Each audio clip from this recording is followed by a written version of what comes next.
man! Follow him, follow him. Run, run, run. We're taking fire. That's fine. These are the Philippines Special Forces on the hunt for ISIS militants.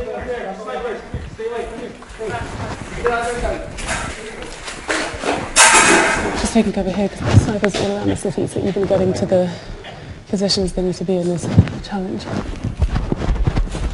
More accustomed to jungle fighting than urban warfare, battling in these tight alleyways is proving harder than expected.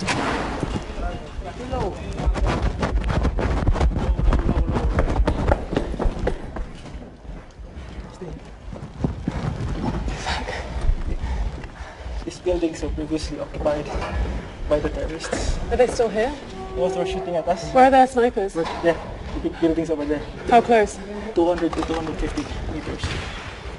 These forces are turning this bombed-out school into a sniper outpost and preparing to attack. We have one fighting position there, taking fire. The enemy snipers, of course, they're there. We have another one inside here. Can you see the enemy snipers from here? From our scopes, yes. Okay. We can see their muzzle flashes right now. Nice.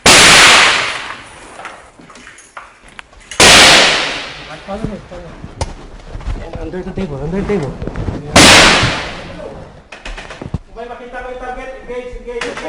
Ready. Fire.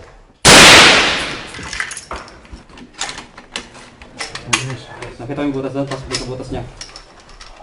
Ready. Fire. Aim high, 1-8. Ready. Fire. They have to leave this area. We just shot fires, so we expect a counter attack to us, okay? Follow me.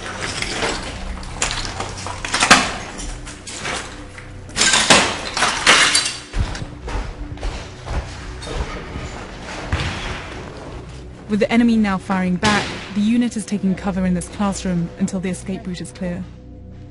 Wow, so crazy to see that this was an active school just a couple of weeks ago and now it's bombed to smithereens.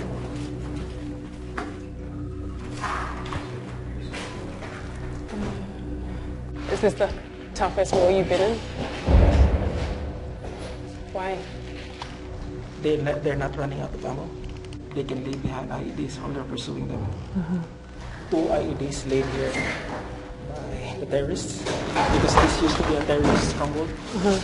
We pushed them back the river. But if you can see the area where we passed through, the maze of small alleys, the streets are the killing zones. This is Marawi. For weeks, the Philippines military, assisted by US Special Forces, has been pounding the city with airstrikes and battling house to house in an effort to root out this man. Isnilon Hapilon, the leader of homegrown terror group Abu Sayyaf. They pledged allegiance to ISIS in 2014. Philippine authorities say Hapilon, along with another ISIS-linked militant group called Maute, were planning to establish Southeast Asia's first Islamic State caliphate here in Marawi, a predominantly Muslim city in a country that's more than 90% Christian. With an extensive network of hundreds of fighters, both local and foreign, these militants have mastered the terrain and stashed away a seemingly endless supply of weapons.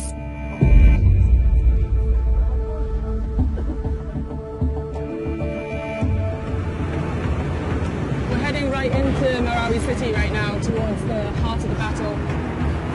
You can hear this continuing barrage of airstrikes going off all day long. The only functioning building in this part of town is the tactical command post of 1 Marine Battalion, the main forward operating base for the armed forces.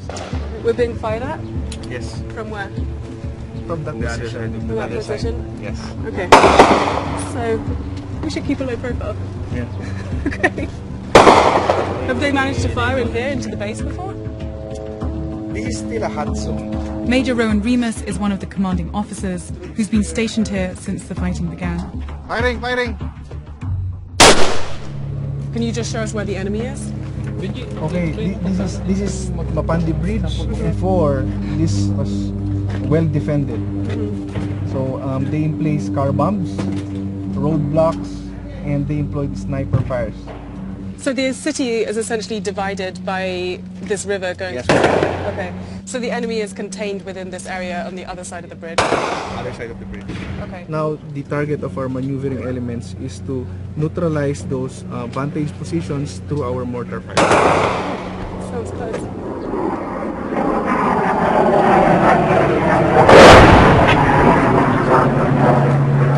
Pag matapos, taka naman.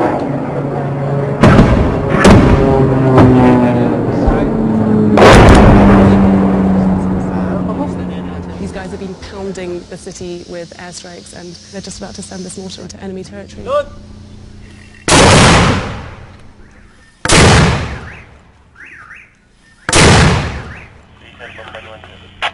End of mission, sir. Over. Just hours after we left this base, these Marines were ambushed during an operation. 13 were killed and at least 40 wounded in what was the bloodiest day for the armed forces since the battle began. They need immediate rescue. But it's not just militants inside the city. There are also hundreds of civilians.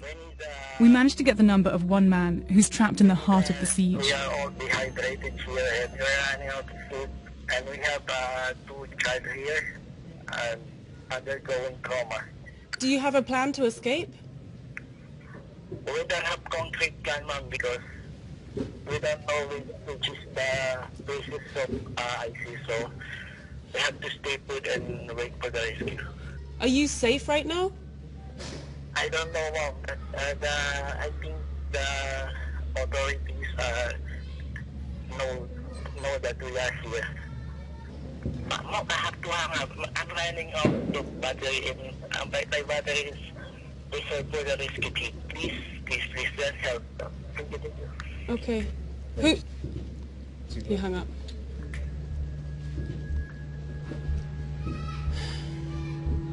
For the people trapped inside Marawi, the army is not moving fast enough, and the situation is becoming more desperate by the day. So is everything going to plan from your Yes, side? we are doing very well. Okay. Colonel Jawar Herrera is the spokesperson for Joint Task Force Marawi. Barrett is a 50 caliber. Despite the military's many setbacks, he's keen to show us that the armed forces have retrieved around 120 high-powered weapons from the enemy. I mean, obviously the insurgents were pretty well equipped. How well equipped are your troops? Well, our armed forces are well educated, highly trained. We are very capable to address terrorism. Because obviously there's also a lot of criticisms towards the armed forces suggesting that you're not well equipped and that you're not doing a great job, quite frankly, at pushing back these militants. Well, I think that's their opinion, okay? How long do you think it's going to be before... Well, we don't want to give timeline because we need to put premium on the lives of the people that were trapped in that conflict area. Right. Obviously time is running out for them. I mean, they've been stuck in Yes, that. but we're doing our best. Now, as the military ramps up pressure on the remaining terrorist strongholds, a humanitarian crisis looms. And concerns that Marawi is only the beginning of an increasingly violent ISIS presence are rapidly spreading throughout the region.